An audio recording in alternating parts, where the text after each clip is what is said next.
안녕하십니까?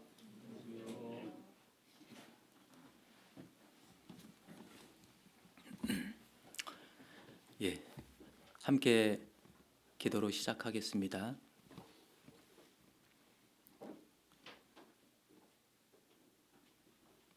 하나님 아버지 감사합니다.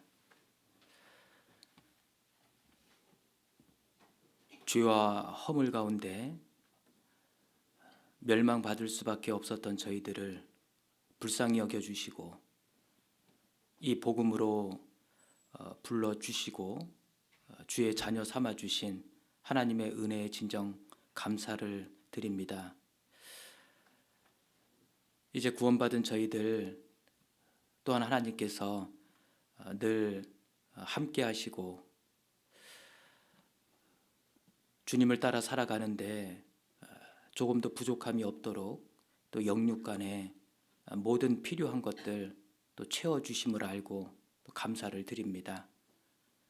여러 가지로 부족하고 또 많이 연약하지만 하나님께서 이 말씀과 교제 가운데 저희를 또 양육해 주시고 또 주님의 쓰심에 또 합당하도록 또 다듬어 주시고 또 기다려 주심을 알고 감사를 드립니다.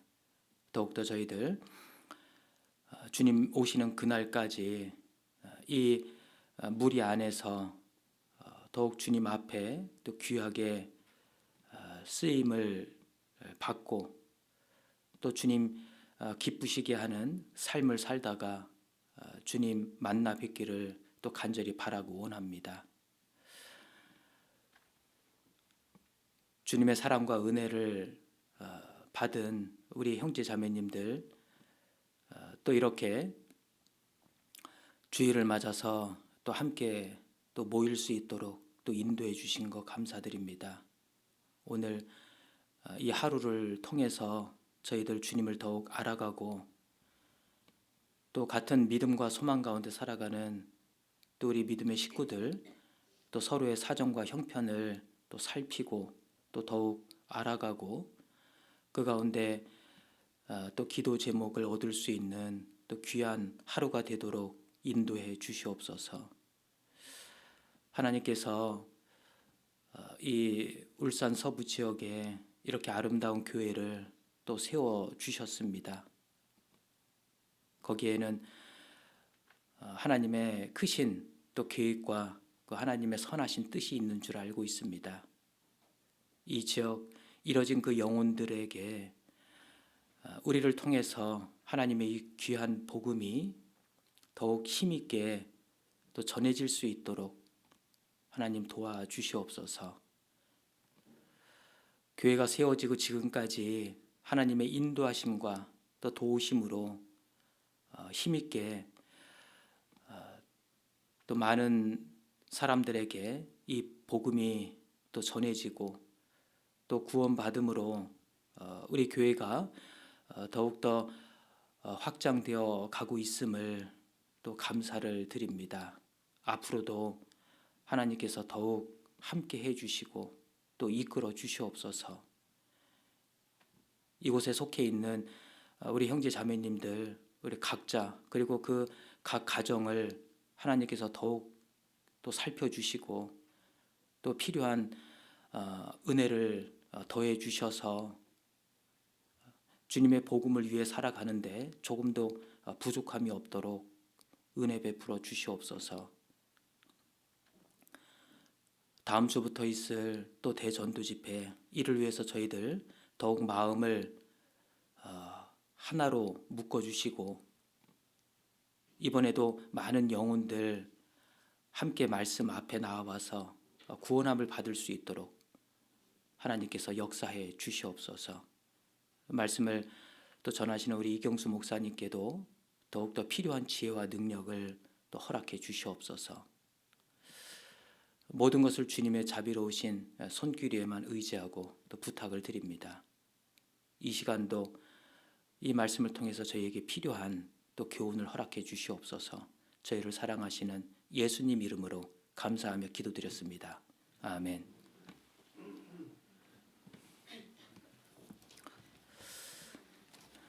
예, 성경 여호수아 6장을 찾겠습니다. 구약 성경 여호수아 6장입니다. 326쪽입니다.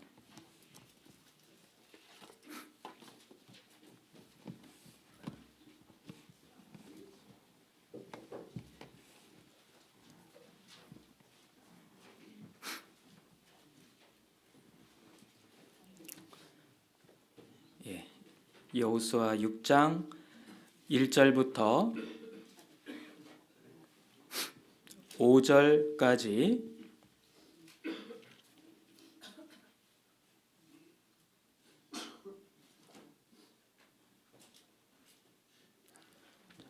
여호수아 6장 1절부터 7절까지 7절까지 함께 읽겠습니다. 이스라엘 자손들로 인하여 여리고는 굳게 닫혔고 출입하는 자 없더라. 여호와께서 여호수아에게 이르시되 보라, 내가 여리고와 그 왕과 용사들을 내 손에 붙였으니 너희 모든 군사는 성을 둘러 성 주위를 매일 한 번씩 돌되 엿새 동안을 그리하라. 제사장 7은 7 양각 나팔을 잡고 언약궤 앞에서 행할 것이요 제7일에는 성을 7번 돌며 제사장들은 나팔을 불 것이며 제사장들이 양각 나팔을 길게 울려 불어서 그 나팔 소리가 너희에게 들릴 때에는 백성은 다 큰 소리로 외쳐 부를 것이라. 그리하면 그 성벽이 무너져 내리리니 백성은 각기 앞으로 올라갈지니라 하시매 눈의 아들 여호수아가 제사장들을 불러서 그들에게 이르되 너희는 언약궤를 메고 7 제사장은 7 양각 나팔을 잡고 여호와의 궤 앞에서 행하라 하고 또 백성에게 이르되 나아가서 성을 돌되 무장한 자들이 여호와의 궤 앞에 행할지니라. 20절 21절도 함께 읽겠습니다. 이에 백성은 외치고 제사장들은 나팔을 불매 백성이 나팔 소리를 듣는 동시에 크게 소리질러 외치니 성벽이 무너져 내린지라. 백성이 각기 앞으로 나아가 성에 들어가서 그 성을 취하고 성중에 있는 것을 다 멸하되 남녀 노유와 우양과 나귀를 칼날로 멸하니라. 예, 반갑습니다. 안양에서 어제 언양으로 왔습니다. 한 획 차이네요. 그래서 그런가 더 이렇게 좀 친근감이 듭니다. 언양에 위치하고는 있지만 우리 이제 울산의 이름을 붙여서 울산 이제 서북교회로 이렇게 이제 세워졌는데요.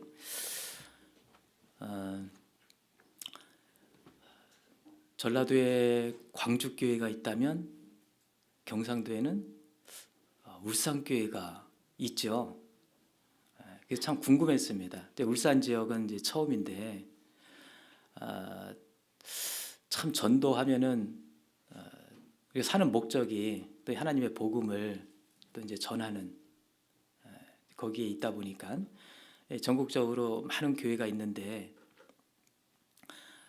특별히 정말 이 전도의 열의를 가지고 참 열심히 사시는 많은 분들이 계시죠.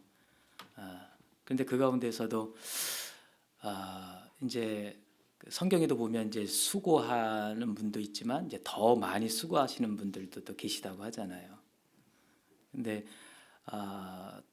참 울산이 보면은 참 전도를 잘하시고 실제 그 가운데에서 정말 주님의 그 크신 역사가 나타나는 것을 보면서 이제 멀리서 이렇게 지켜보기만 했지 실제로 그 현장에서 비결이 뭘까 한번 보고 싶다 이제 그런 마음만 갖고 있었는데 어제 짧은 시간이지만 와서 교제하면서 이제 조금이나마 좀 알게 된 것 같아요. 어제 보니까 청년의 교제 끝나고 또 집무실에서 늦은 시간까지 구역장님들 함께 교제하고 계시더라고요. 집회 앞두고 전화회의까지 해가면서 어떻게 해서든지 이번에 하나님 앞에 세운 그 목표를 달성해야 하지 않겠냐라는 마음으로 함께 모사를 나누시고 한 영혼 한 영혼 거론해가면서 이렇게 교제하는 모습이 너무 좋았고요. 그리고 그 가운데서 하나님의 역사가 과연 정말 이런 가운데 역사하시겠구나라는 생각이 들었습니다. 그래서 이제 교회가 세워진 지 그리 오래되지 않았는데 많은 분들이 구원받고 있음을 또 소식을 통해서 또 듣게 됐고요.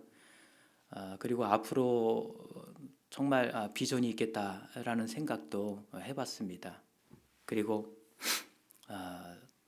앞으로 저도 교회를 또 이렇게 교회에서 이제 그 교제를 하게 될 때 이제 이런 것들을 좀 배워서 교제를 해야 되겠다 이제 그런 생각도 해봤습니다. 짧은 시간인데 많은 것을 보고 많은 것을 배우고 가게 되는 것 같습니다.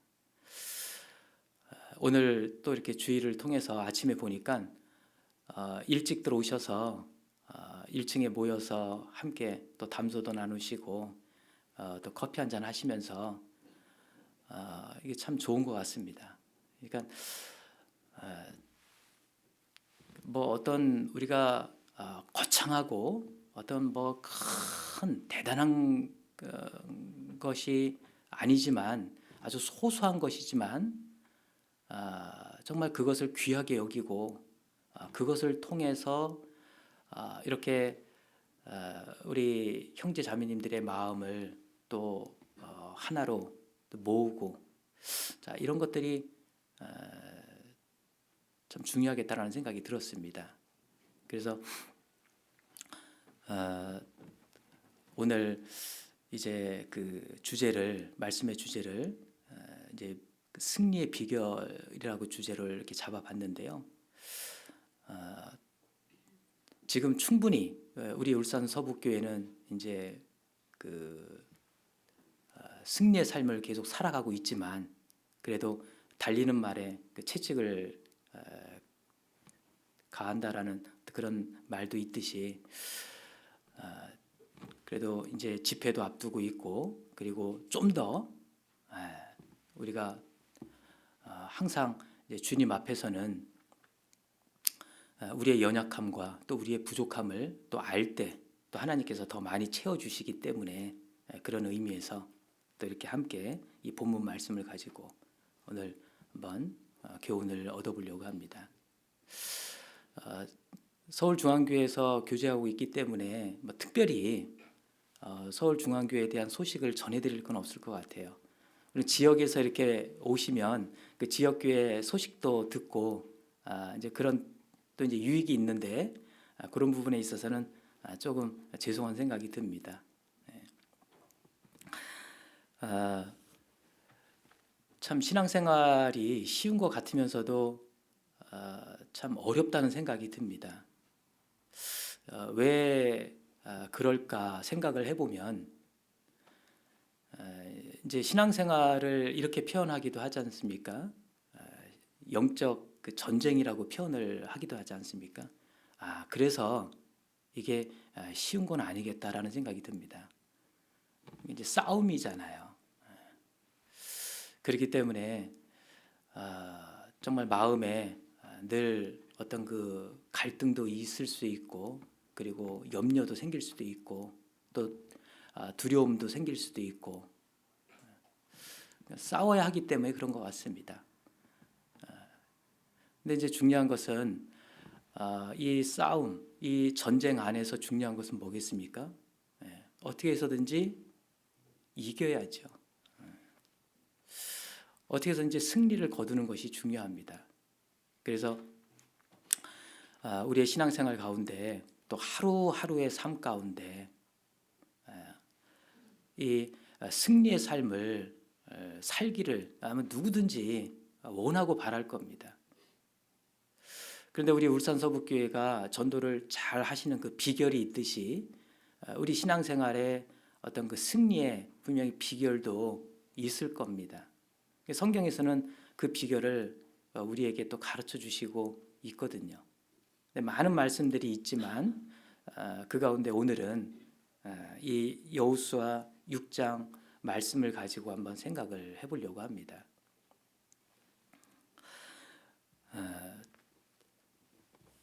히브리서 11장 30절을 한번 볼까요? 먼저 히브리서 11장입니다.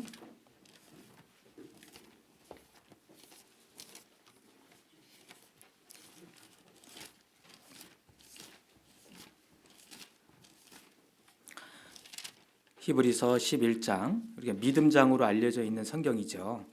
11장 30절 말씀, 30절을 함께 읽겠습니다. 믿음으로 7일 동안 여리고를 두루 다니매 성이 무너졌으며. 이 믿음장인 히브리서 11장에서는 이 여호수아 6장 사건을 놓고 이렇게 말씀하고 있습니다. 자, 믿음으로 7일 동안 여리고를 두루 다니며 성이 무너졌다.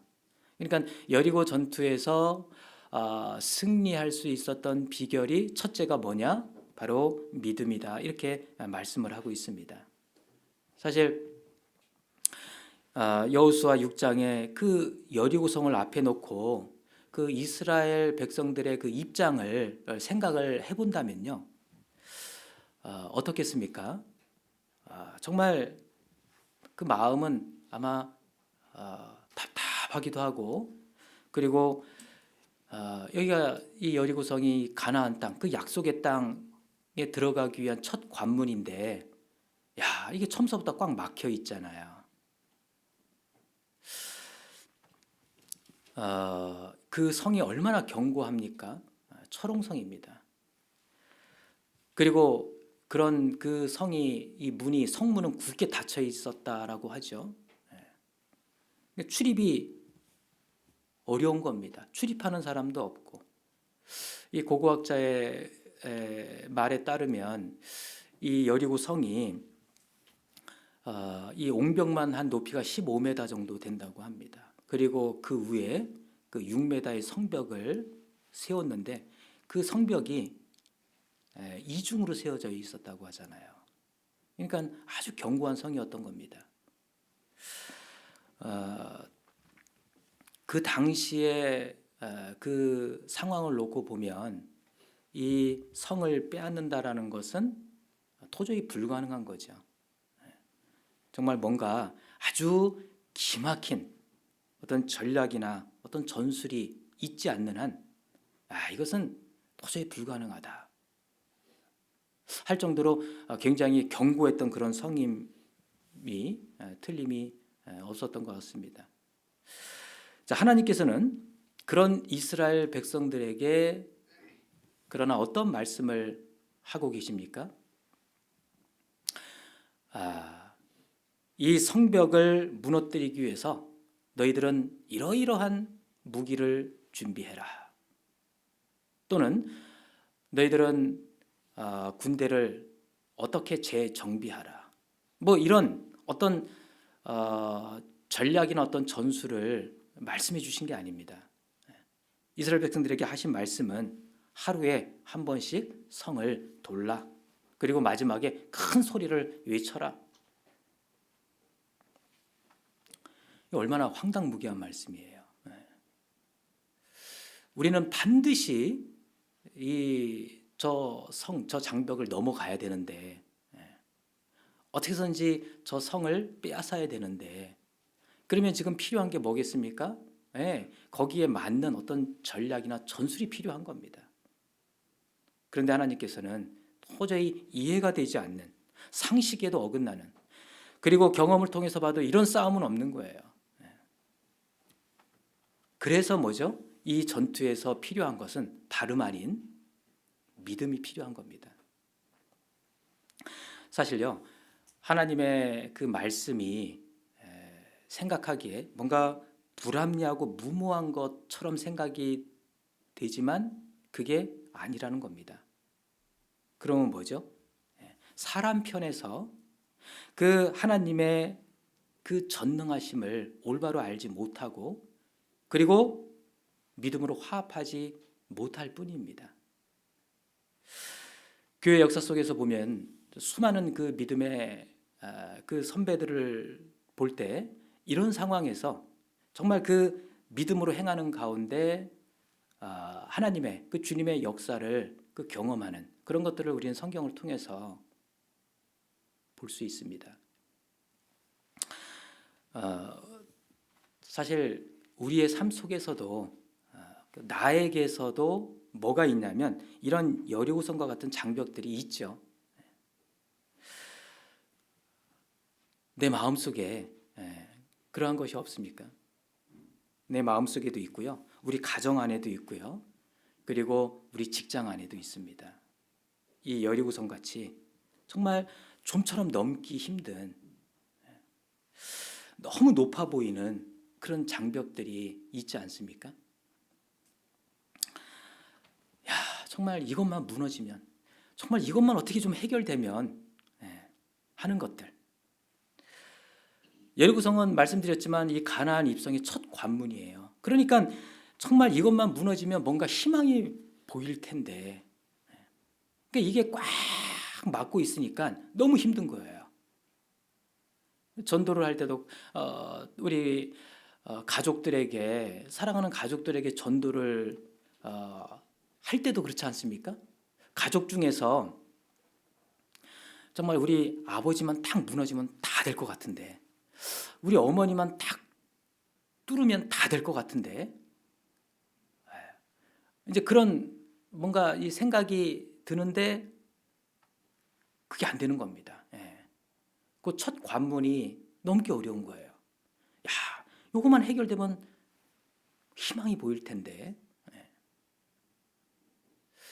그런 것들이 분명히 우리 각자에게도 있을 겁니다. 그게 사람이 될 수도 있고요. 그게 어떤 환경이 될 수도 있고요. 뿐만 아니라 어떤 사실 뭐 건강 문제도 그런 게 있을 수도 있습니다. 아무튼 내가 어찌 할 수 없는 너무나 어려운 너무나 힘든 그런 높아 보이는 그런 장벽들 우리 각자에게 다 있을 겁니다. 이럴 때 자, 우리에게는 어떤 그 하나님의 말씀이 있는지를 또 생각을 해봐야 됩니다. 우리에게는 하나님께서 어떤 말씀을 하셨습니까? 고린도 전서를 한번 찾아보겠습니다. 고린도 전서 10장입니다.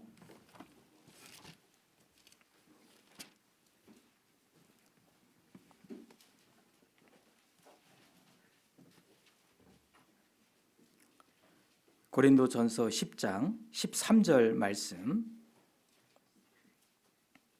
10장 13절 말씀을 함께 읽겠습니다. 사람이 감당할 시험 밖에는 너희에게 당한 것이 없나니 오직 하나님은 미쁘사 너희가 감당치 못할 시험 당함을 허락지 아니하시고 시험 당할 즈음에 또한 피할 길을 내사 너희로 능히 감당하게 하시느니라. 네. 성경에는 우리에게 어떤 말씀을 하시냐면 너희가 복음과 함께 고난을 받으라 라고 말씀하셔요. 그냥 복음을 전하라 그렇게만 말씀하시는 게 아니라 복음과 함께 고난을 받으라. 그리고 또 어떤 말씀이 있습니까? 의인은 고난이 있다라고만 말씀하신 게 아니라 고난이 많다 이렇게 말씀하고 계셔요. 그러니까 구원받은 사람에게는 시련이 있는 겁니다. 어려움들이 있는 겁니다. 이 고난이 있는 겁니다. 근데 그것도 뭐죠? 그냥 있는 게 아니라 많다라고 말씀하신 거예요. 그러니까 지금 우리에게 지금 나에게 뭔가 어려움이 주어져 있다면 이것은 그냥 우연히 갑자기 주어진 게 아니라는 겁니다. 내가 구원받고 겪고 있는 그 어떤 어려움이든 그 어떤 시련이든 고난이든 간에 이것은 우연히 갑자기 주어진 게 아니라 허락된 고난이라는 겁니다. 주님께서 허락하신 어려움들이라는 겁니다. 사실 그거 하나만 놓고 생각해 봐도 우리에게 큰 위로가 되거든요. 허락된 고난이라는 거. 하나님께서 이미 알고 계신 고난이라는 겁니다. 허락하신 거예요. 어린아이가 아장아장 걷는데 막 위험한 차도 옆을 걸어가고 있어요. 누가 봐도 아이고 저런 애가 혼자서 저러다가 큰 사고라도 나면 어쩔라나. 그러나 어때요? 그 뒤에 보니까 아빠가 쫙 보면서 따라가고 있는 거예요. 아빠도 다 알고 있거든요. 우리에게 내가 겪고 있는 나에게 주어진 이 고난은 허락된 고난입니다. 하나님께서 다 알고 계시는 고난이라는 겁니다. 그러면서 또 말씀하시는 게 그러다가 내가 도저히 감당할 수 없는 상황이 됩니다. 그렇게 되면 하나님께서는 이제 어떻게 하신다? 피할 길을 주신다라는 겁니다. 그러니까 말씀하신 것처럼 감당할 시험밖에는 너희에게 당한 것이 없다.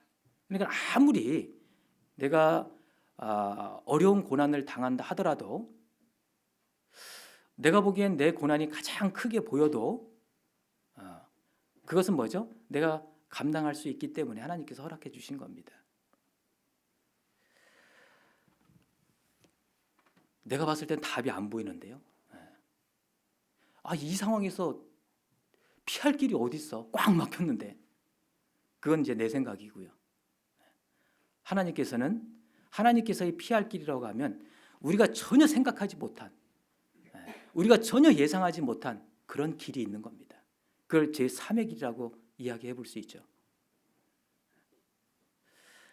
그러니까 우리는 앞이 안 보이고 그리고 이해도 안 되고 그리고 뭔가 피할 길도 안 보이고 그러니까 이제 답답해지고 낙심도 되고 원망도 되고 근데 분명히 하나님은 뭐라고 말씀하셨냐면 그게 아니다. 내가 다가가고 있는 내가 지금 겪고 있는 고난은 네가 충분히 감당할 수 있는 것이고 그리고 감당할 수 없는 상황이 되면 내가 제3의 길을 열어서 피하게 해줄 거다. 그렇게 말씀하고 계시는 거거든요. 그렇다면 이렇게 왜 하나님께서는 이런 고난을 우리에게 허락하시냐 이겁니다. 왜 이런 어려움들을 우리에게 하나님께서는 허락하시냐 이겁니다. 목적이 있겠죠. 성경에 그 목적을 이렇게 말씀하고 계십니다. 베드로전서 한번 보겠습니다. 베드로전서 4장입니다.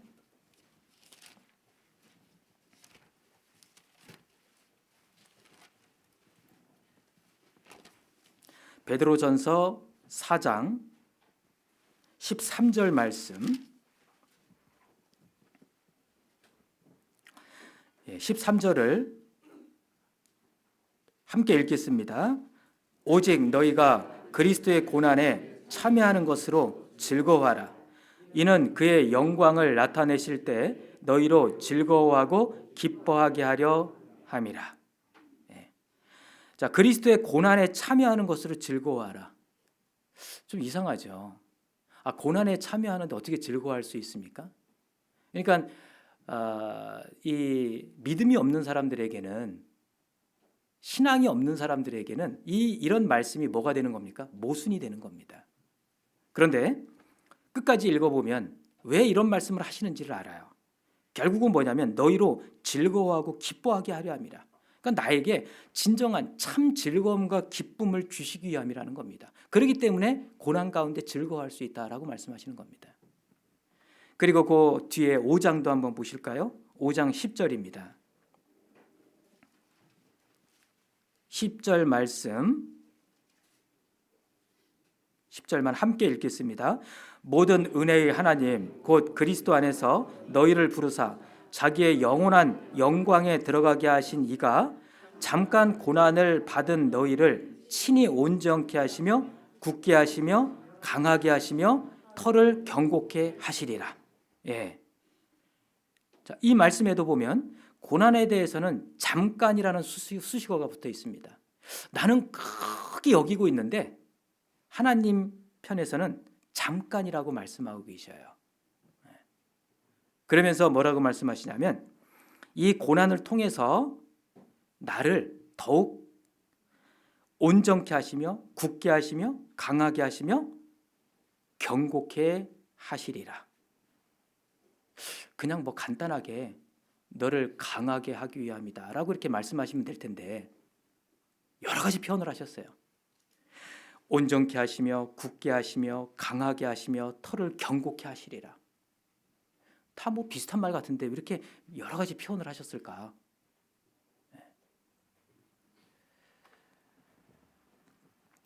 이걸 일깨우라는 겁니다.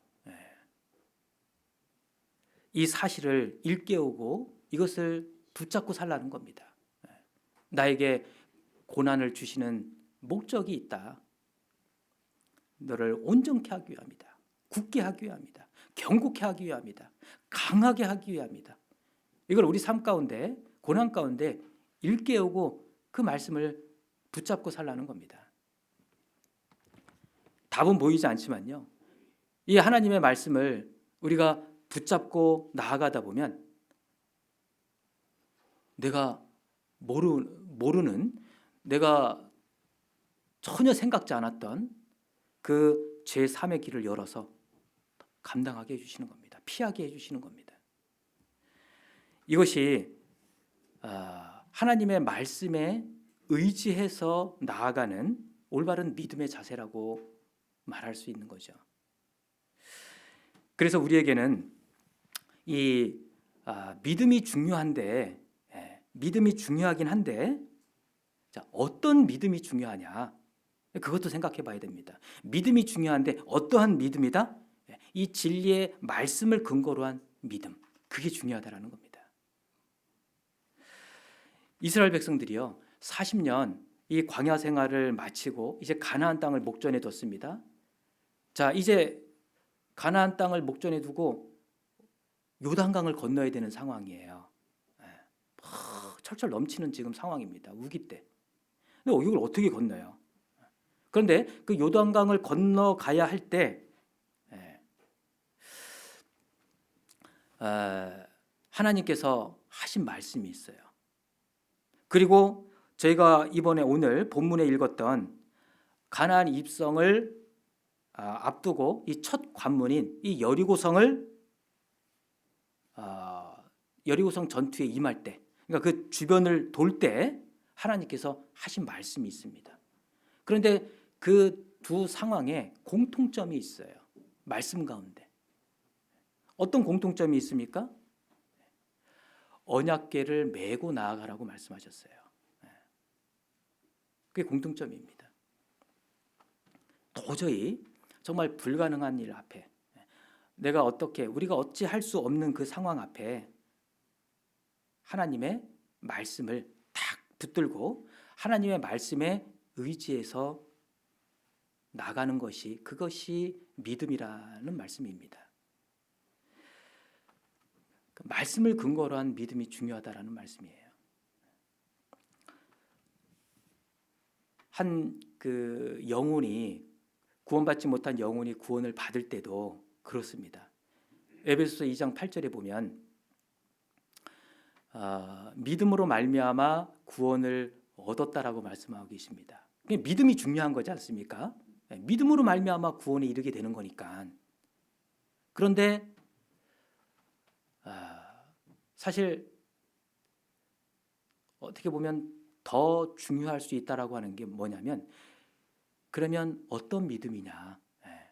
그 믿음의 내용이 어떻게 보면 더 중요할 수 있습니다. 그래서 에베소서 2장 8절의 그 말씀이 단지 그냥 믿음으로 말미암아 구원을 얻었나니가 아니라 하나님의 은혜를 인하여 믿음으로 말미암아라고 말씀하고 계십니다. 그러니까 그 믿음의 내용이 나오고 있잖아요. 어떤 믿음이냐? 그 믿음의 대상을 설명하고 있는 겁니다. 그걸 바로 은혜라고 말씀하셨습니다. 하나님께서 나를 구원하기 위해서 베풀어 주신 그 은혜, 그 일, 그 사실이 있지 않습니까? 그걸 내가 알고 그걸 받아들이는 것, 그것이 구원임을 이 성경은 말씀하고 있습니다. 그래서 이 진리의 말씀을 근거로 한 그 믿음이 중요하다라고 강조하고 있는 겁니다. 그래서 올바른 이 믿음을 갖기 위해서는 반드시 무엇을 믿느냐, 그 믿음의 내용이 정확해야 된다는 겁니다. 나의 구원을 위해서 하나님께서 이 예수님을 통해 내 죄값을 대신 담당케 하신, 대신 갚아주셨다라는 그 사실을 근거로 한 믿음이 중요하다는 겁니다. 그냥 덮어놓고 믿는 게 아니잖아요, 우리의 믿음은.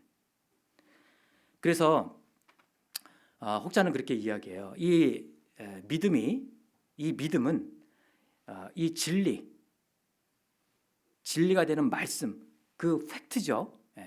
이 믿음은 그 사실을 앞설 수가 없다, 이렇게 이야기를 하기도 합니다. 만약에요, 이 믿음이 어떤 그 진리, 이 팩트를 앞서게 되면 어떻게 됩니까? 많이 들어보셨죠? 이렇게 주변에 많은 교회에서 그렇게 행해지고 있습니다. 처음 오신 분들에게 예수님을 믿습니까?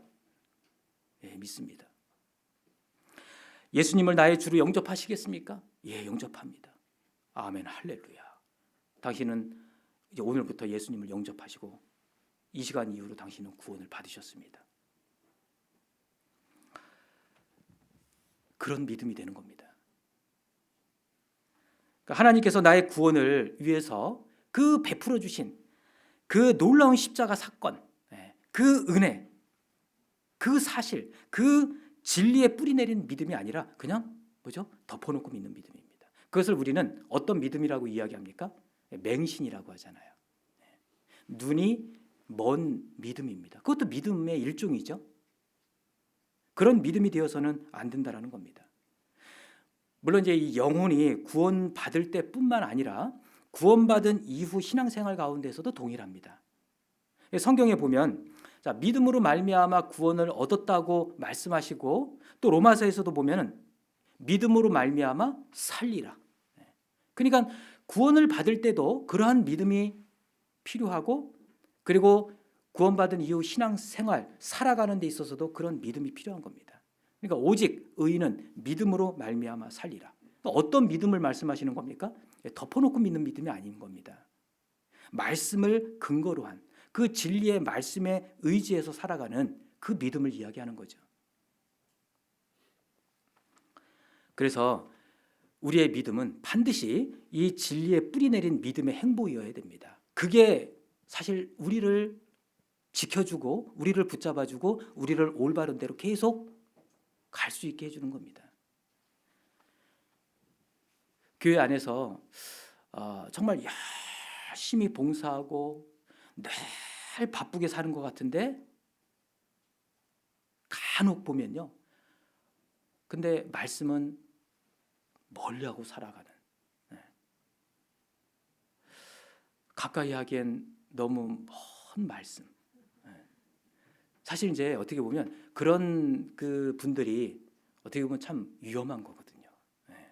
근데 그런 경우가 있을 수 있다라는 거예요.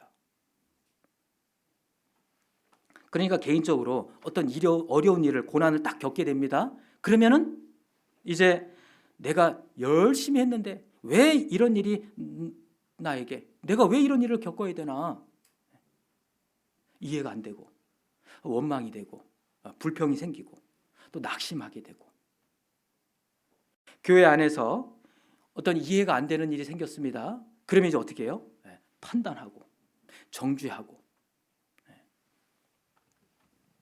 왜 그럴까요? 이것은요, 다른 게 아닙니다. 바로 말씀을 근거로 한 올바른 믿음 생활이 안 되고 있기 때문에 그렇습니다. 이스라엘 백성들이 이 여리고성을 돌 때 아무 생각 없이 돈 게 아닙니다. 저희가 히브리서 11장에서 확인했듯이 이스라엘 백성들은 이 하나님의 말씀을 붙들고 믿음으로 돌았습니다. 자, 돌면서 이스라엘 백성들이 이 여리고성을 돌면서 하나님에 대해서 생각 안 했을까요? 어떤 생각을 했을까요? 뭐 이렇게 한번 추정해 볼 수도 있겠죠. 하나님이 어떤 분이냐 이겁니다. 하나님이 우리에게 여리고성을 돌라고 지금 말씀하셨는데, 그래서 지금 돌고 있는데 하나님이 어떤 분이냐 이겁니다. 하나님은 우리의 조상 아브라함과 사라가 비록 늙고 그리고 경수가 끊어졌지만 약속대로 아들을 낳게 해주신 분, 그런 분이 아니냐 이겁니다. 뿐만 아니라 이제 그 홍해 앞에서, 그 바다 앞에서 진퇴양난으로 이제 두려워 떨고 있는 그 우리의 그 부모님들을 위해서 이 바다를 가르시고 바닷길을 만들어 주신 분 아니냐. 뿐만 아니죠. 40년간 이 광야에서 우리의 이 옷과 신발을 닳지 않게 해주시고, 하늘에서 매일마다 만나를 내려서 먹게 하시고, 바위를 갈라서 마실 물을 내어주시고, 그리고 불기둥과 구름기둥을 두어서 우리를 지켜주시는 그런 분 아니냐. 그런 하나님이 지금 우리에게 저 견고한 성, 저 무너질 것 같지 않은 저 여리고성, 저 성을 매일 한 바퀴씩 돌라고 말씀하신다. 그러면 무너질 것이라고 말씀하신다. 그래서 우리는 그 하나님의 말씀에 의지해서 어제도 돌았고, 그리고 오늘도 돌고, 그리고 내일도 당연히 돌 것이다. 이게 뭐죠?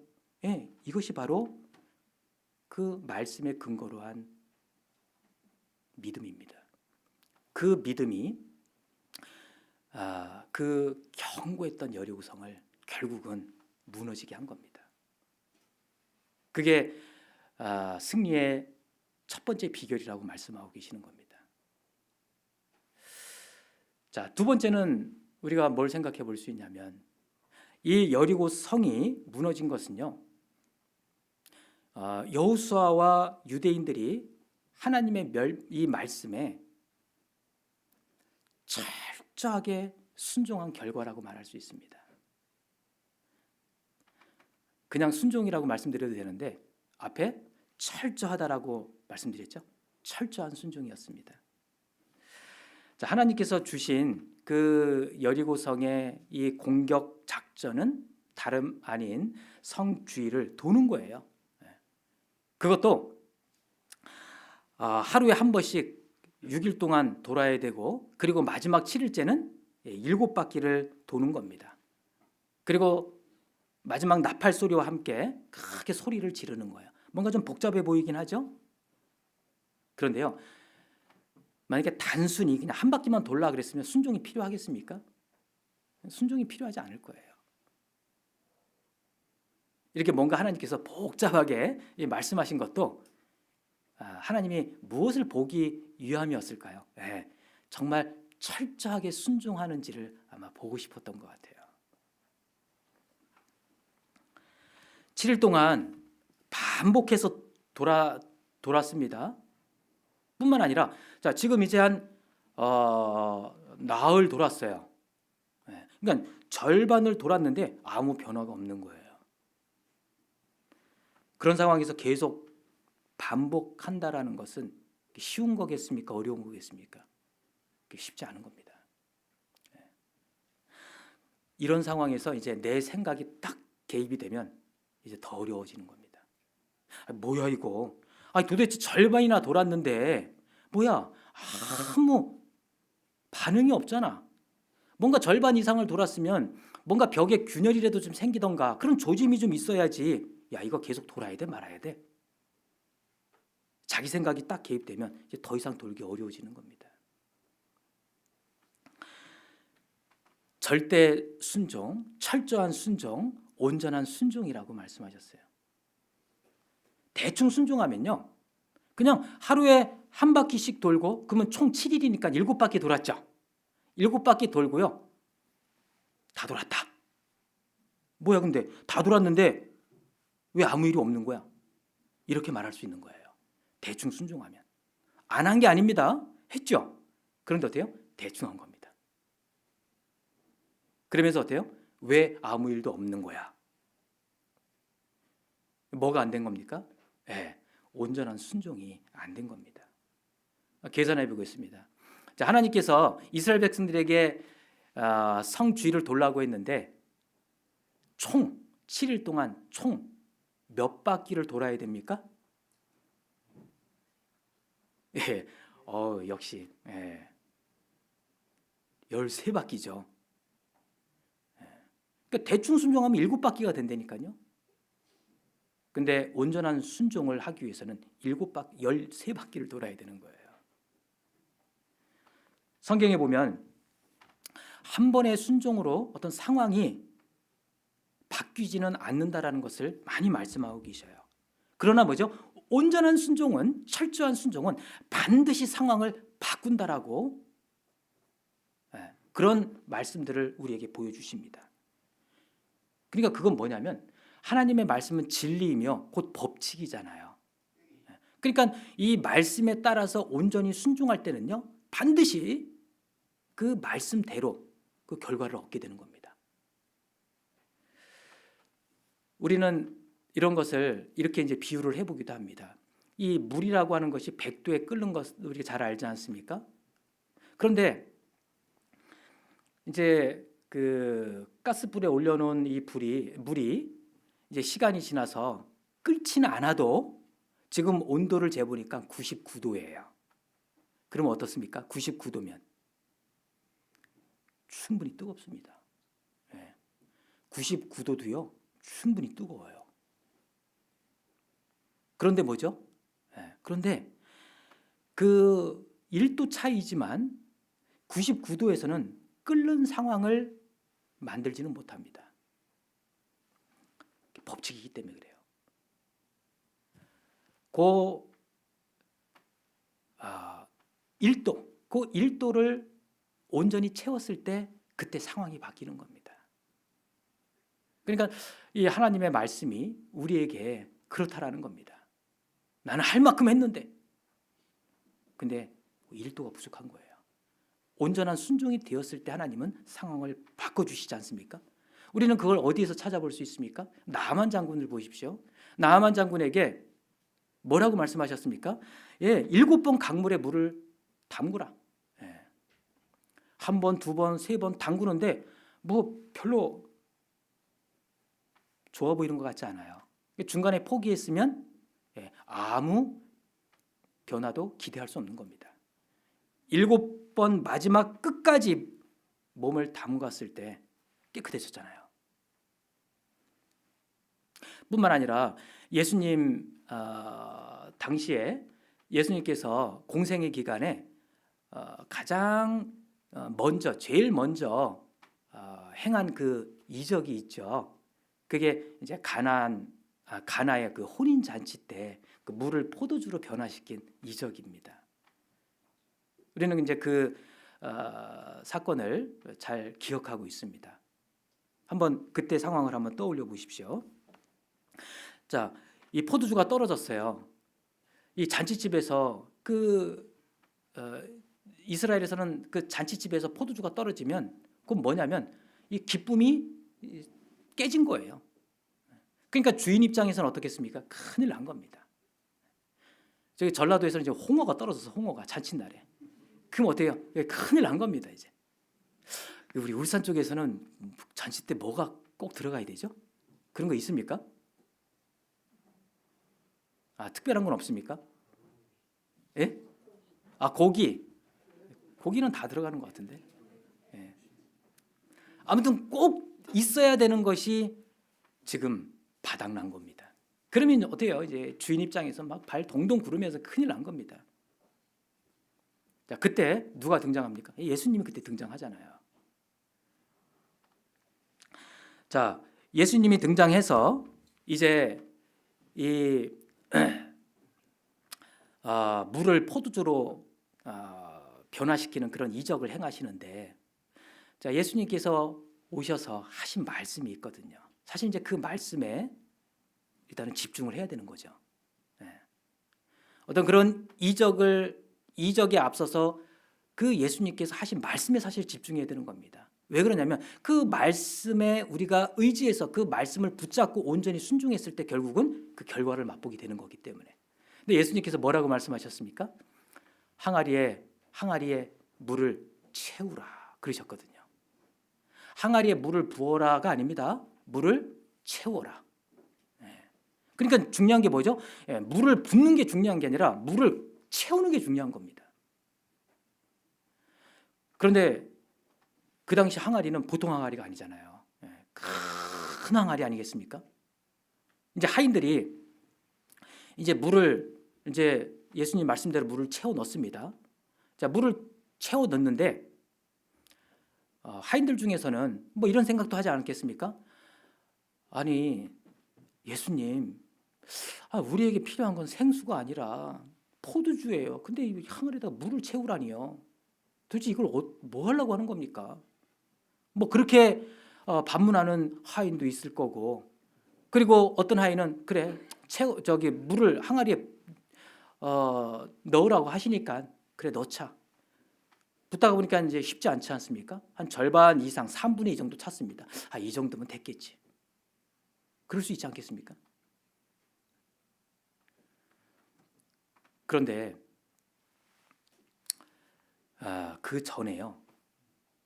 그 예수님의 어머니가 그 하인들에게 하신 말씀이 있어요. 뭐라고 말씀하셨냐면 너희들 예수가 무슨 말을 하거든 그대로 하라 그랬거든요. 그러니까 이제 그 생각을 일깨운 종은 하인은요. 그래. 예수님이 하신 말씀이 내가 도대체 뭐 이 항아리에다 물을 채운들 도대체 뭘 어떻게 하겠다는 거야? 이해는 안 됩니다. 힘들게 물을 왜 채우라는 거야? 불평도 생깁니다. 그러나 뭐죠? 그 어머니의 말을 생각한 겁니다. 일깨운 겁니다. 예수님께서 무슨 말씀을 하든지 그대로 하라. 그러니까 어때요? 예수님의 그 말씀에 집중하고 그 말씀을 되새기면서 힘들지만 이해는 안 되지만 계속해서 끝까지 채운 겁니다. 그래서 어때요? 물이 항아리에 아귀까지 이 항아리 어귀까지 끝까지 그러니까 딱 채워졌을 때 신기하게 그 물이 포도주로 바뀌었습니다. 이건 뭡니까? 바로 순종인데 온전한 순종을 요구하신다라는 것을 말씀하시는 겁니다. 여호수아 6장 저희가 읽은 이 말씀에 6장 한번 다시 펴볼까요?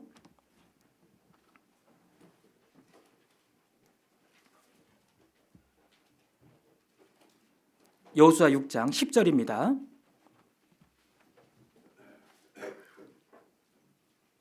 10절 말씀 함께 읽겠습니다.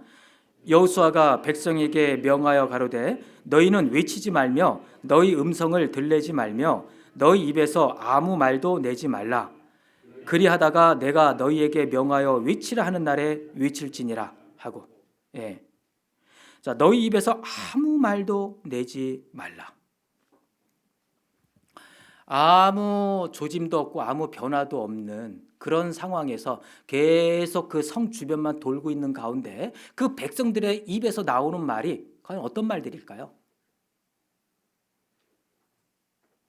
아마도요 긍정적인 이야기보다는 대부분 부정적인 이야기일 겁니다. 도대체 뭐야 이거? 아무 조짐도 없잖아. 아무 반응도 없잖아. 이거 계속 돌아야 돼 말아야 돼? 말씀하신 겁니다. 너희 입에서 아무 말도 내지 말라. 내가 그 한마디 불평 섞인 말 한마디 함으로 인해서요 그것이요 그 주변의 많은 분들에게 영향을 미치는 겁니다. 분명히 주변에서는 그래도 하나님의 말씀인데 그래 말씀대로 해야지 나름대로 생각하고 힘들어도 참고 하고 있는데 옆에서 막 불만을 터뜨리는 거예요. 그러면 그 영향을 미치는 겁니다. 그러니까 아무 말도 내지 말라.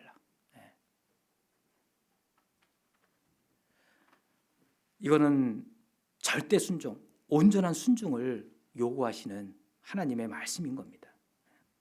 사실 보면요,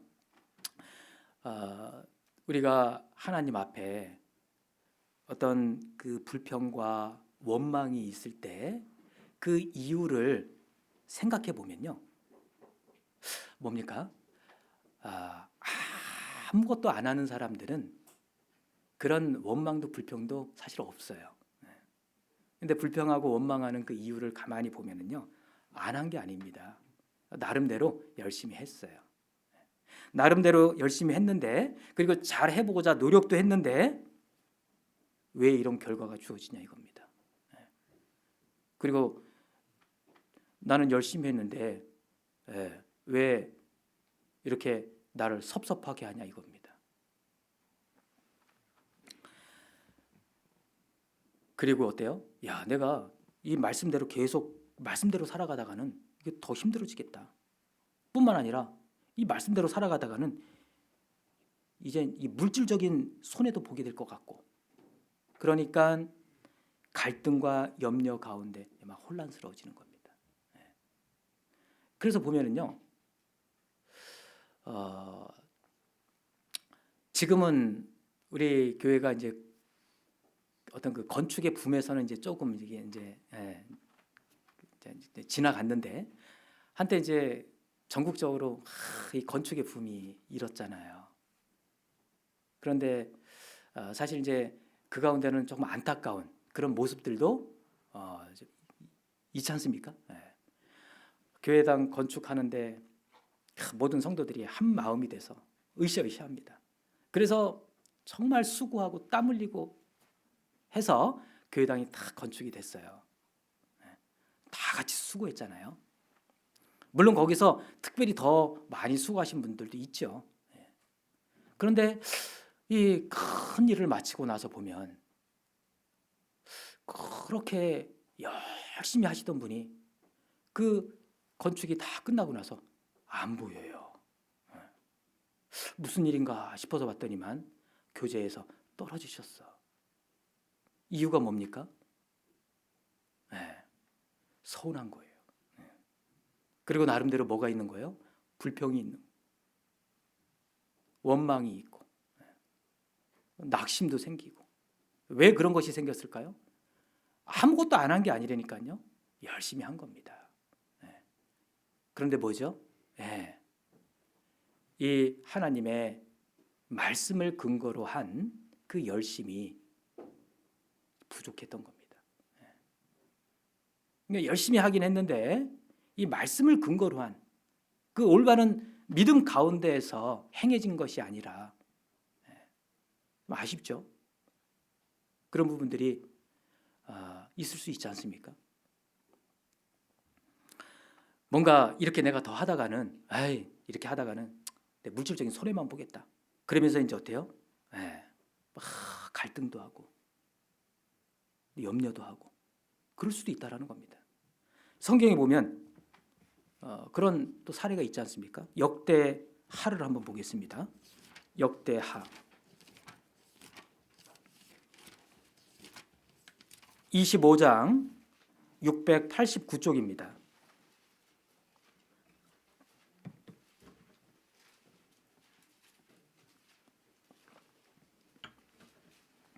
역대하 25장 6절부터 9절입니다. 역대하 25장 6절부터 9절까지 함께 읽겠습니다. 또 은 100달란트로 이스라엘 나라에서 큰 용사 10만을 싹 내었더니 어떤 하나님의 사람이 아마샤에게 나와서 이르되 왕이여 이스라엘 군대로 왕과 함께 가게 마옵소서. 여호와께서는 이스라엘 곧 온 에브라임 자손과 함께하지 아니하시나니 왕이 만일 가시거든 힘써 싸우소서. 하나님이 왕을 대적 앞에 엎드러지게 하시리이다. 하나님은 능히 돕기도 하시고 능히 패하게도 하시나이다. 아마샤가 하나님의 사람에게 이르되 내가 1만 달란트를 이스라엘 군대에게 주었으니 어찌할꼬? 하나님의 사람이 대답하되 여호와께서 능히 이보다 많은 것으로 왕에게 주실 수 있나이다. 예. 자, 이 말씀에 보면 분명한 사실은 뭡니까? 하나님의 말씀 가운데 분명한 사실은 하나님은 이스라엘, 즉 에브라임과 함께하지 않는다라는 사실입니다. 그 하나님의 사람을 통해서 분명히 말씀하셨죠. 이 말씀을 듣고 이제 아마샤는 이제 마음에 갈등이 생긴 겁니다. 어떤 갈등이 생겼습니까? 돈 주고 사온 용병들이 있잖아요. 근데 그 용병이 다 어떤 사람들입니까? 이스라엘 사람들이에요. 그런데 하나님은 그 이스라엘과 함께하지 않는다라고 말씀하시는 겁니까? 그게 무슨 말이에요? 다시 돌려보내야 된다라는 거예요. 그런데 어때요? 돌려보내자니 이미 지불한 삭시 있잖아요. 은 100달란트. 너무 아까운 겁니다. 다 버려지는 거잖아요. 야, 내가 이거 하나님의 말씀대로 했다가는 이거 은 100달란트 이거 잃게 되는 겁니다. 하나님의 말씀에 순종함으로 물질적인 어떤 그런 손해를 볼 것에 대한 막 염려하고 갈등하는 그 모습이 딱 한 단어로 이렇게 표현하고 있죠. 어찌할꼬 그랬습니다. 어찌할꼬. 그러나 결국은 뭐예요? 그러나 순종하는 모습을 보였습니다. 10절입니다. 10절 말씀 함께 읽겠습니다. 아마샤가 이에 에브라임에서 자기에게 나온 군대를 구별하여 본 곳으로 돌아가게 하였더니 저희 무리가 유다 사람을 심히 노하여 분연히 본 곳으로 돌아갔더라. 예. 본 곳으로 돌아가게 하였더니 결국 말씀대로 순종한 겁니다. 분명히 말씀에 여호와께서 능히 이보다 많은 것으로 왕에게 주실 수 있나이다. 하나님의 사람을 통해서 그 이야기를 들었잖아요. 더 많은 것으로 채워줄 것이다. 그 말씀을 붙들은 거죠. 그러니까 그 말씀을 딱 온전히 붙들게 되니까요. 온전한 순종이 되는 겁니다. 그래서 보냈어요. 그리고 어때요? 보내니까 순종하니까 결국은 승리하게 해주셨습니다. 11절, 12절까지 함께 읽겠습니다. 아마샤가 담력을 내어 그 백성을 거느리고 염곡에 이르러 세일 자손 1만을 죽이고 유다 자손이 또 1만을 사로잡아 가지고 바위 꼭대기에 올라가서 거기서 밀쳐 내려 쓰러서 그 몸이 부서지게 하였더라. 예. 사실은 우리가 이 말씀에 이 하나님의 말씀에 순종함으로 인해서 사실 그 당시에는 뭔가 어려움을 겪을 수도 있습니다. 순종함에도 불구하고 뭔가 어려움을 겪을 수 있어요. 그리고 뭔가 어때요? 내가 생각했을 때 큰 손해를 보게 될 것 같은 그런 생각이 들 수도 있습니다. 그럴 때 우리 마음에서는 이 아마샤와 같이 도대체 나에게 왜 이런 일이 어찌할꼬 이런 생각이 들지 않습니까? 어찌할꼬 어떻게 되냐 고민이 되는 겁니다. 아주 심히 고민이 되는 거예요. 그러면서 이제 상담도 해봅니다. 혹시 다른 좋은 방법이 없을까 해서. 그런데 다른 좋은 방법이 있을까요? 없어요. 다른 좋은 방법 없어요. 내가 생각하는 좋은 방법 없어요. 그러니까 말씀대로 순종하는 것이 그게 최선의 방법인 겁니다. 그런데 안타까운 것은요. 내 마음에서는 그 말씀대로 순종하고 싶지 않은 마음이 사실 있는 겁니다. 그래서 결국 온전한 순종을 통해서 얻을 수 있는 그 승리를 얻지 못하는 경우도 있을 수 있다라는 겁니다. 순종을 말씀드렸는데 자, 우리는 그렇다면 하나님 앞에 뭘 순종해야 될까요? 내가 하나님 앞에 뭘 순종하고 있으며 무엇을 순종하지 못하고 있을까? 무엇을 순종해야 될까요? 뭔가 특별하고 뭔가 새로운 걸까요? 사실 그런 건 아닙니다. 사실 내 이 안에 있어서 내가 이미 알고 있는 것들입니다.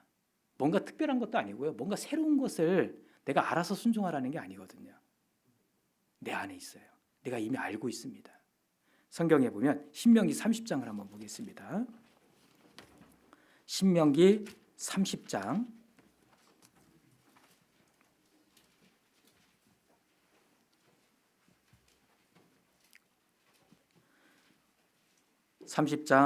11절부터 14절까지 11절부터 14절까지 함께 읽겠습니다.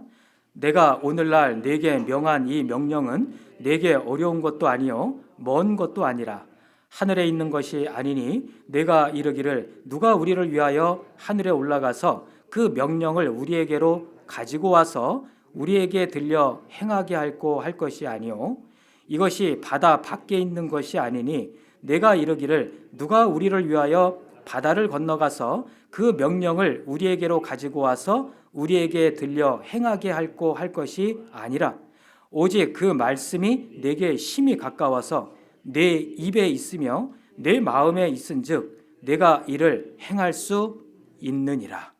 예. 내 입에 있으며 내 마음에 있은즉 내가 이를 행할 수 있느니라. 사실 구원받고 지금까지 어제 보니까 이제 7월 달에 구원받으신 형제님도 계시더라고요. 근데 그 형제님 뵈면서 제가 막 너무 부끄러워졌어요. 저는 처음 뵀을 때 구원받는데 적어도 한 몇 년은 되셨겠다 됐는데 올해 7월 달에 구원받으셨대요. 근데 그 마음이 아주 그냥 그 주님과 너무 가까워 계셔서 그 아주 목사님 말씀의 표현에 의하면 따끈따끈하신 근데 그 형제님 모습을 보면서 제가 막 부끄럽더라고요. 얼마나 열정이 막 있으시고 집회를 앞두고 또 전도하는 그 일에 그 모든 일에 막 참여하시려고 하는 그 마음이 너무 좋아 보였어요. 사실 우리 교회는요 구원받고 한 1년 정도만 지나면 신앙생활 하는 데 있어서 필요한 기본적인 것들은 사실 다 배웁니다. 그러니까 우리가 배움이 부족한 게 아니에요. 내가 아는 것이 부족한 게 아닙니다. 이미 구원받은 지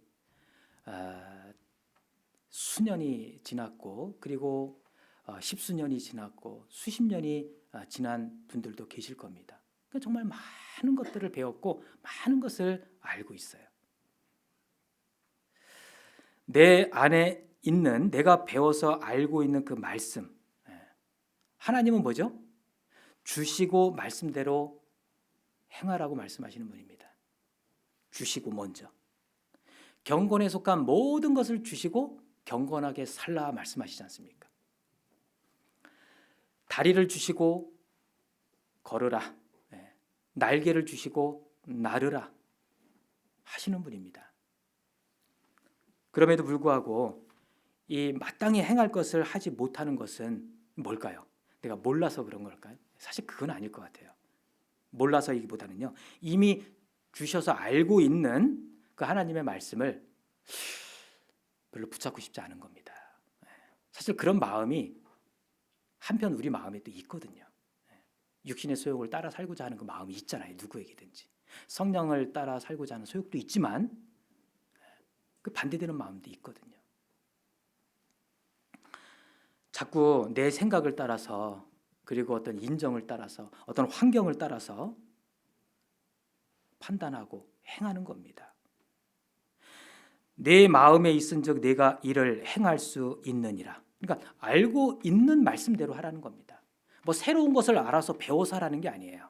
알고 있는 거, 지금까지 배운 거 그대로 하라고 말씀하시는 겁니다. 그래서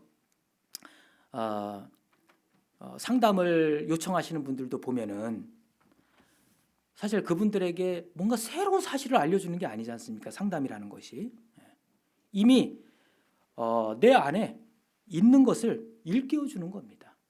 그래서 상담을 통해서 뭔가 아주 기가 막힌 방법, 특별한 방법이 있을 것으로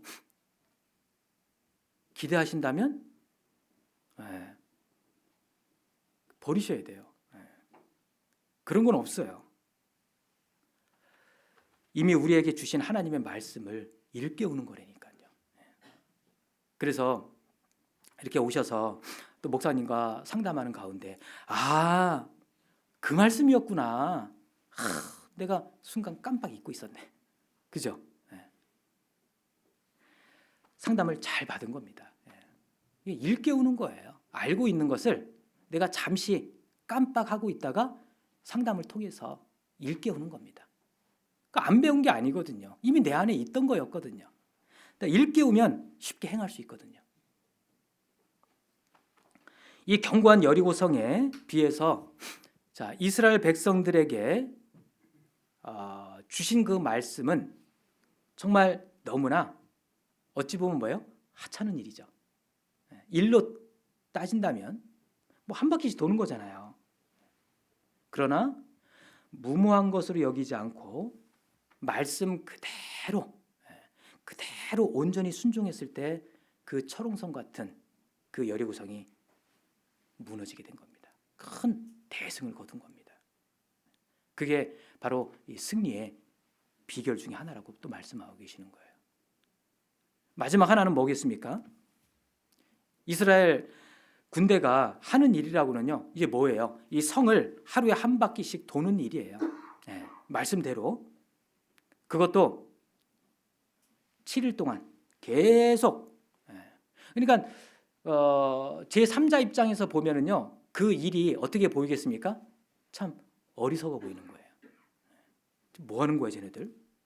쓸데없어 보이는 거예요. 그런 일을 동일하게 계속 반복하기 위해서는 뭐가 필요하겠습니까? 또한 인내가 필요한 겁니다. 끝까지 하기 위해서는 인내가 필요한 거예요. 열심히 전쟁을 치러야 할, 그리고 힘있게 뭔가 전쟁을 치러야 할 이 젊은이들이 어때요? 말도 내지 말라고 했잖아요. 그냥 조용히 지금 막 그냥 하고 싶은 말이 너무 많은데, 막 불만을 터뜨리고 싶은 말이 너무 많은데 말도 하지 말래니 조용히 성 주위만 돈다라는 거, 이게 얼마나 힘든 일입니까? 그래서 필요한 게 인내예요. 끝까지 인내하는 겁니다. 그 세계적인 발레리나죠. 우리나라 그 발레리나 중에 그 김수진 발레리나 다 아시죠? 유명한 분이니까. 근데 그 김수진은 그 발레리나는 자신이 생각하는 가장 큰 업적에 대해서 뭐라고 이야기를 했냐면, 저는 그래서 뭔가 대단한 걸 이야기를 할 줄 알았어요. 그런데 뭐라고 이야기하냐면, 정말 보잘것없어 보이는 이 하루하루를 반복하여 대단한 하루를 만들어낸 것, 그것이 자기 일생의 가장 큰 업적이라고 이야기하더라고요. 그래서 그 이야기 도대체 저게 무슨 말인가 생각해봤더니만 그게 정말 의미가 있는 말이에요. 정말 보잘것없어 보이죠, 하루하루. 그런데 그 보잘것없어 보이는 하루하루를 반복했다라는 겁니다. 똑같은 동작을 계속 반복하는 거예요. 그래서 뭐예요? 결국 그 결전의 날, 대단한 하루를 만들어낸 겁니다. 정말 지극히 우리 일상도 보십시오. 규칙적이고 지루한 반복된 일상이지 않습니까? 우리의 일상이. 그런데 사실 그 지루하게 반복되는 그 일상 가운데 위대한 결과를 만들어낸다는 겁니다. 그것도 뭐죠? 계속 되어졌을 때. 저희가 사실 이 말씀을 연초에 내가 올해는 꼭 일독을 해야지, 이렇게 딱 마음을 이게 먹잖아요. 그래서 이제 3일은 막 그 진도에 막 앞서서 막 나가기도 합니다. 그런데 사실 중요한 건 뭐죠? 내가 하루에 3장 또는 4장씩 읽기로 정했다면 그것을 뭐죠? 매일매일 그 규칙적으로 꾸준히 해나가는 겁니다. 사실 그것이 뭐죠? 그것이 위대한 결과를 만들어내는 겁니다. 거기서 필요한 게 바로 인내잖아요. 어떤 분은 나는 참을 만큼 참았어. 그러니까 안 참은 게 아니거든요. 많이 참긴 참았거든요. 그러니까 그런 이야기를 하는 거예요. 나는 기다릴 만큼 기다렸어. 이제 도저히 못 참아. 언제까지 기다리라는 거야? 성경에는 뭐라고 말씀하십니까? 성경에는 잠깐 볼까요? 시편 40편입니다.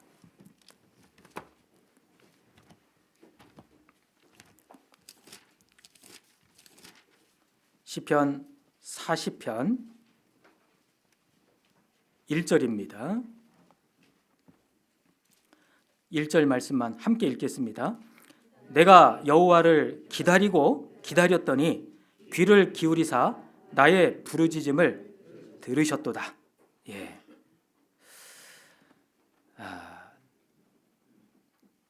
무릇 그를 기다리는 자는 복이 있도다.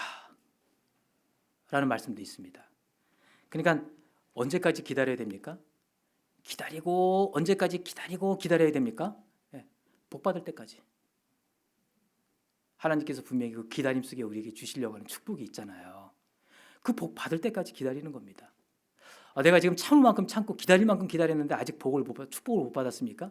그럼 좀 더 기다리셔야 돼요. 분명히 그 안에 주어질 우리에게 허락된 축복이 있는 겁니다. 어떻게 보면요, 내가 도저히 못 참아 그럴 때가요, 사실 거의 다 가까이 온 겁니다. 그러니까 조금만 더 인내하면 되는 겁니다. 동트기 전이 가장 어둡다고 하잖아요. 이게 조금만 더 힘들지만 거의 다 온 겁니다. 조금만 더 기다리면 됩니다. 하나님은 감당치 못할 시험당함을 허락지 않는다고 분명히 말씀하셨죠. 그래서 우리는 도저히 못 참아 하고 예를 들어서 확 질러버렸어요. 그리고 그냥 포기해버렸습니다. 자, 그리고 나서는 어때요? 아이, 후련하다. 참 잘했다. 그렇게 생각이 되던가요? 아니죠. 후회가 됩니다. 왜요? 포기하고 나니까 확 질러버리고 나니까 어때요? 내가 조금만 더 참았으면 됐는데, 조금만 더 기다렸으면 됐는데, 아휴, 후회하는 겁니다.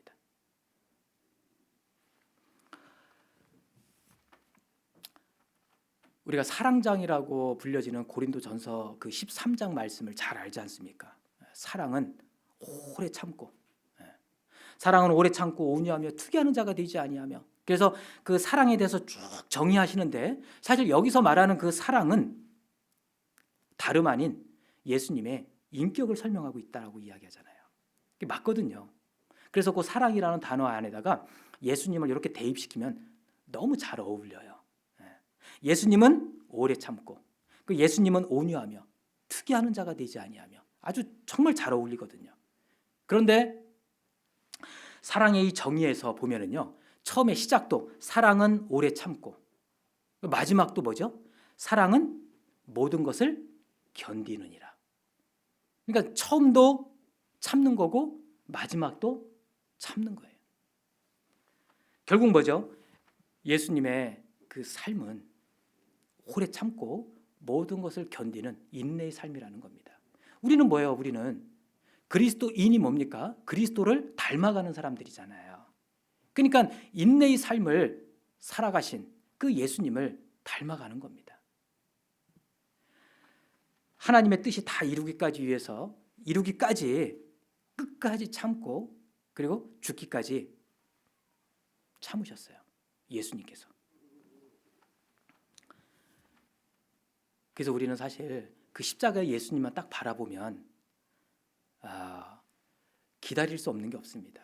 참지 못할 게 없는 거예요. 십자가의 예수님을 딱 생각하면. 사람들로부터 많은 오해를 받기도 하고, 그리고 또 내 자존심이 또 심하게 또 이렇게 또 상처를 받을 때도 있을 수도 있고, 그리고 정말 나는 나름대로 열심히 했는데 인정을 못 받을 수도 있습니다. 그럴 때 어때요? 또 섭섭하기도 하고, 그리고 많은 또 마음에 갈등도 생기고, 고민도 되고 많이 힘들죠. 사실 그럴 때 뭐 바라볼 게 뭐가 있겠습니까? 예수님밖에 없습니다. 그럴 때 예수님을 바라볼 수밖에 없는 겁니다. 그래서 히브리서에 보면 뭐라고 말씀하십니까? 예수를 바라보자. 믿음의 주여, 또 온전케 하시는 예수님이라고 했습니다. 나에게 영혼의 구원을 이루게 하는 그 믿음,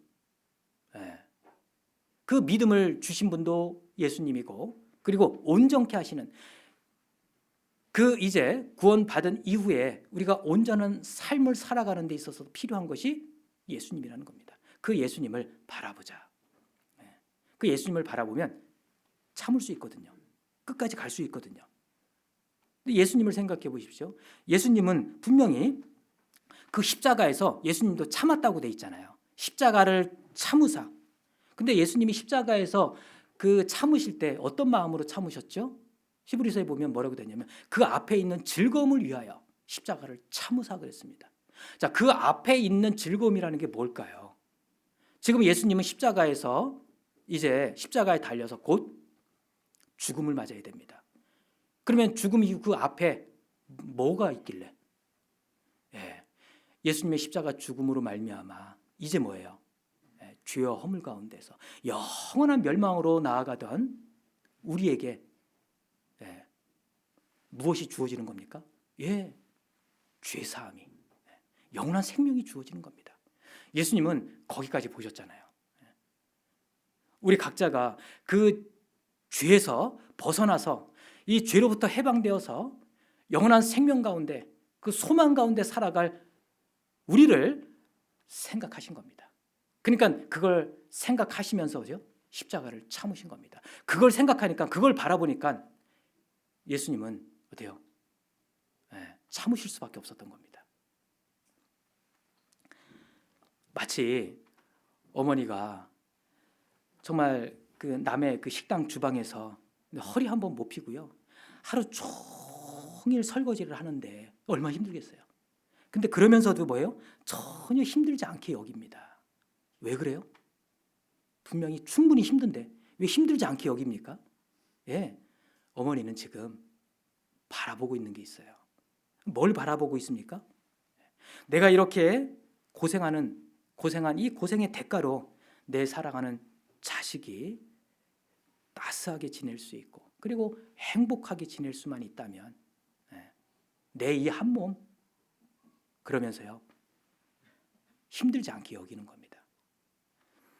그거 하나 바라보고 하는 거예요.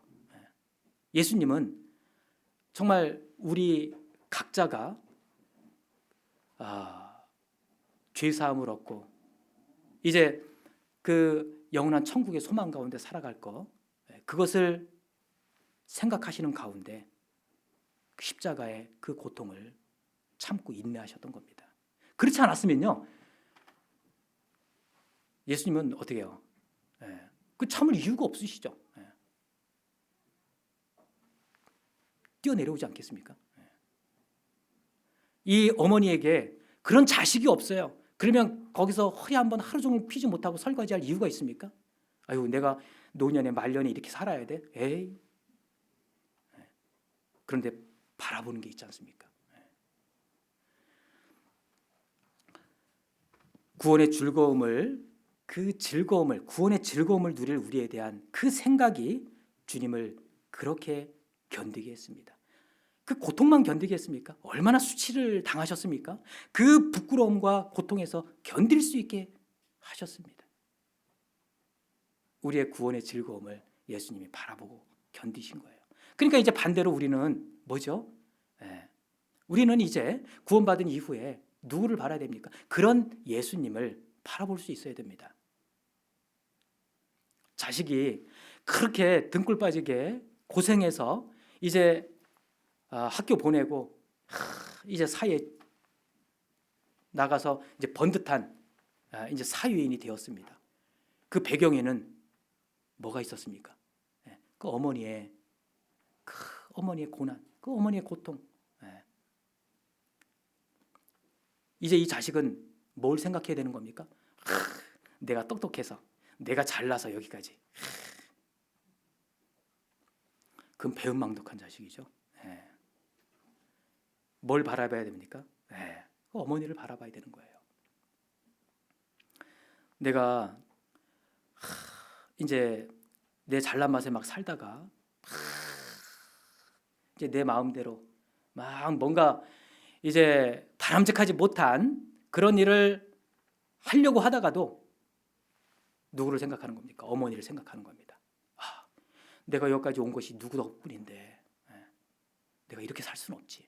다시 삶을 바로 잡을 수 있는 겁니다. 무엇 때문이죠? 그 어머니를 바라봤기 때문에 그런 겁니다. 그러니까 우리도 마찬가지입니다. 그런 예수님을 우리가 바라볼 때 우리의 삶을 다시 다듬어 갈 수 있는 겁니다. 끝까지 갈 수 있는 겁니다. 그래서